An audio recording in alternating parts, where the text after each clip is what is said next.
you guys making? This lipstick is still gonna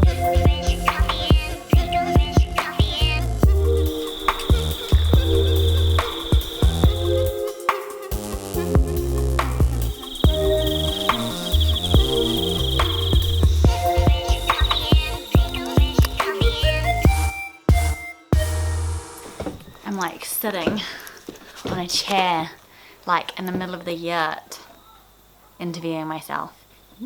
I'm hoping this is not going to be as huge as my last video, the first Yurt Living Q&A, because that was frankly out of control.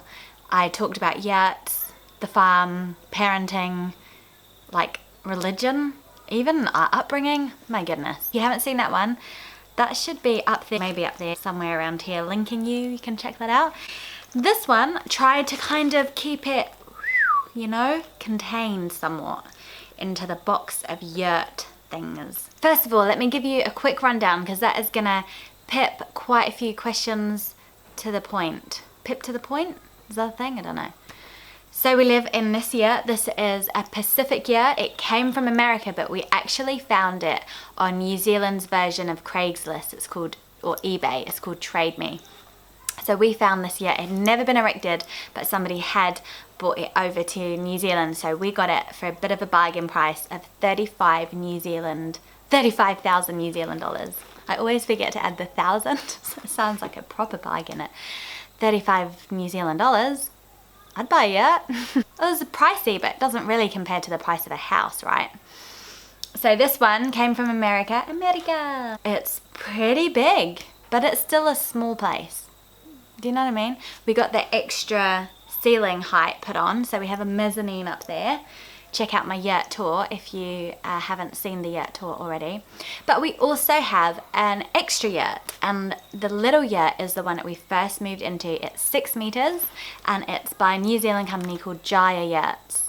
And actually they're quite different. One of my upcoming videos is going to take a look at the differences between the two yurts, because there's some really big differences, and if I could, I would create a yurt that combined the best of both of them. We've lived in this yurt for over 2 years now. We have seen it through all seasons, and most of the time we love it. So the first question I thought was a really good question is, are we gonna live in this yurt forever? I think Tim maybe wants to build a house. He's kind of harboring this little dream inside of building a house, but I can imagine living in a yurt for a really long time. You know what, the kids might not like it, and by the time they're kind of teenagers, I like to feel that as a family we're going to be building a life that works for all of us. So, you know, we might end up living back in South London in like a normal place next to the drug dealer on the corner. He sold Caribbean pasties and other delicacies, shall we say. We see our lives as a constantly evolving thing, basically. How do you see your life? I feel like you just got to make the best decision for you at each moment with everything you've got. All the light that's been shown to you, you're just trying to make the most conscious decision that you can. I'm really jingling today. I think these little guys are adding this kind of festive jingle to my video, so I hope that's not a distraction. It's slightly distracting me, but I might use it to my advantage, like when I make a really good point. Ding-a-ling-a-ling. Speaking of dreams, were we speaking of dreams? I don't know. Somebody asks whether living in a yurt was both of our dream or whether it was just one of our dreams and how we convince. And do you know what? We never decided really to live in a yurt. It was just one of those things that so naturally kind of happened. So we did visit quite a few yurts before we bought this one, so we did kind of engage really rationally. But then when it came to it, it was on Trade Me and it was a really good price. We just went, you know what, we love living in our little yurt, let's upgrade, and it all just seemed to make sense. It wasn't as if we kind of harbored this dream to live in a yurt. What we did harbor was a dream to live sustainably on this beautiful planet, and both of us shared that dream. It came out, it kind of bubbled up out of our hearts as we traveled around Europe with our 2 little tiny kids at that time in a camper van, and we visited all these amazing earth-loving projects, and by the end of it we were like, oh, we just want to live closer to the wild. So that was the dream, and as part of following up that dream, we ended up living under canvas. And we both love it. There was no convincing being done. I don't think me and Tim really try and convince each other as general practice. We just maybe gently put things out there and see if the other one hops on board. And here's a good question, more ethereal, but how do dreams become reality? I really believe that dreams start becoming reality when you take one small step towards your dream. So you might dream of living in a yurt, and maybe one small step might be to start to feel more at home in nature. So maybe do more camping or something with your family this summer.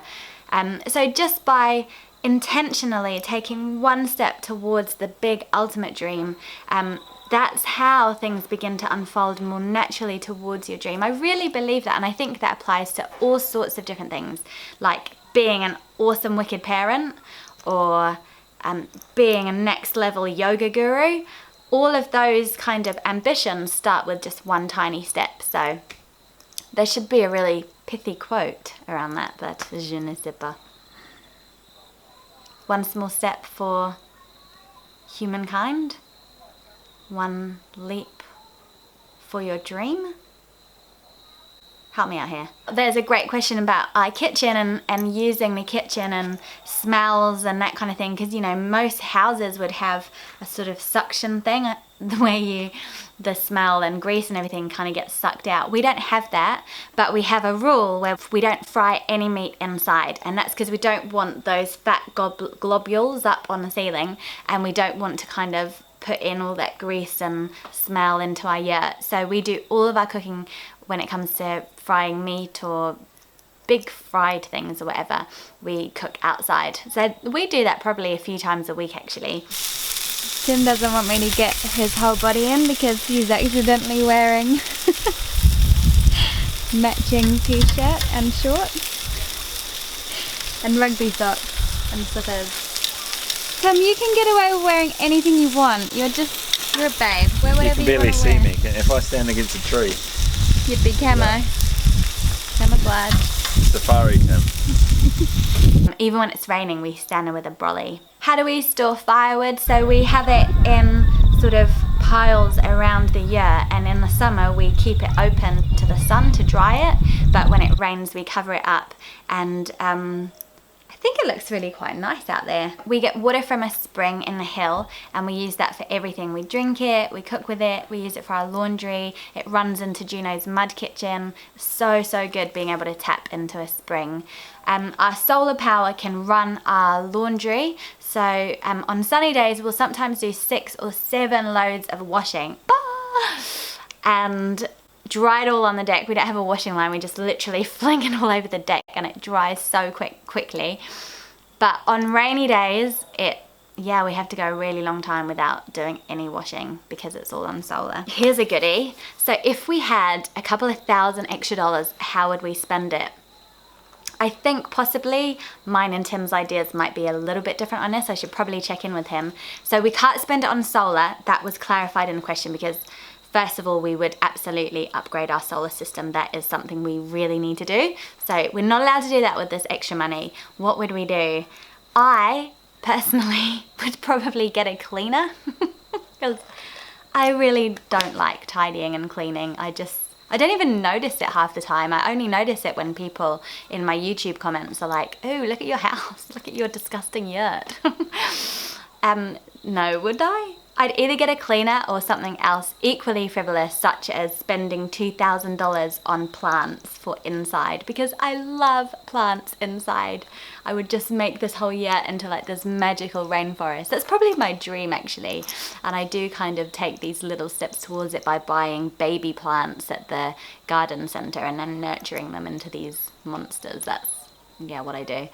I think Tim would probably do some really handy things, like he would probably upgrade our toilet system. I think that's something he wants to do because you can get flushable compost toilets, and I think he would love to bring in a whole toilet system so that people don't complain, or well, they don't even complain, they just don't use our toilet instead of the bucket compost loo which we've got at the moment. And it's hands-on, he has to empty it 2 or 3 times a week, depending on how busy we've been in there or how many friends we've had over. Whereas you can get these compost toilets that you just flush it away and it goes beautifully and back into your ground and everything. It's the same principle, but it's just less hands-on.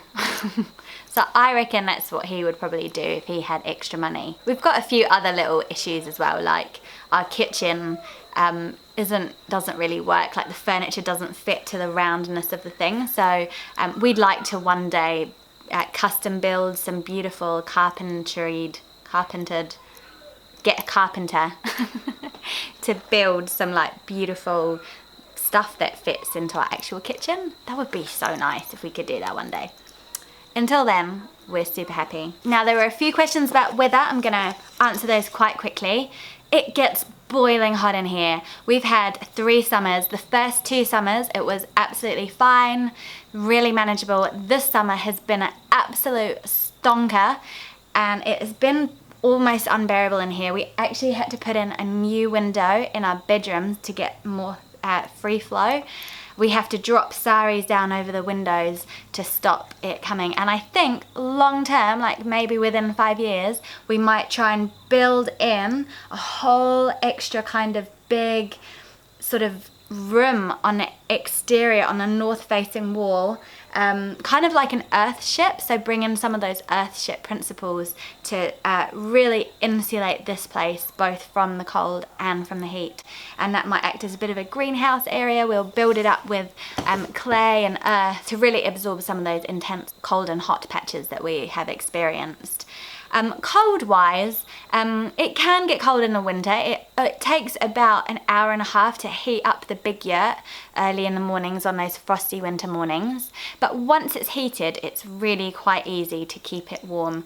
We're kind of hoping that now that this year we've got heaps of dry wood, we made that our serious priority, that maybe it might take less time in the morning to heat our yurt up, and then we won't have to stay in bed so long, which is basically what we do. We have extra wind support in these, so can you see the long lines coming down? That's there an addition that you can get on the Pacific yurt that help it be extra windproof and extra snowproof. Not that we have snow, but people do put yurts up where it snows. So we don't really experience, there's not much movement when it's very windy, but we are in a little valley. We don't get heaps and heaps of wind. But it is quite loud, like the ceiling sort of flaps onto those beams, and the rain is incredibly loud. When it's so loud, we can't hear each other speak.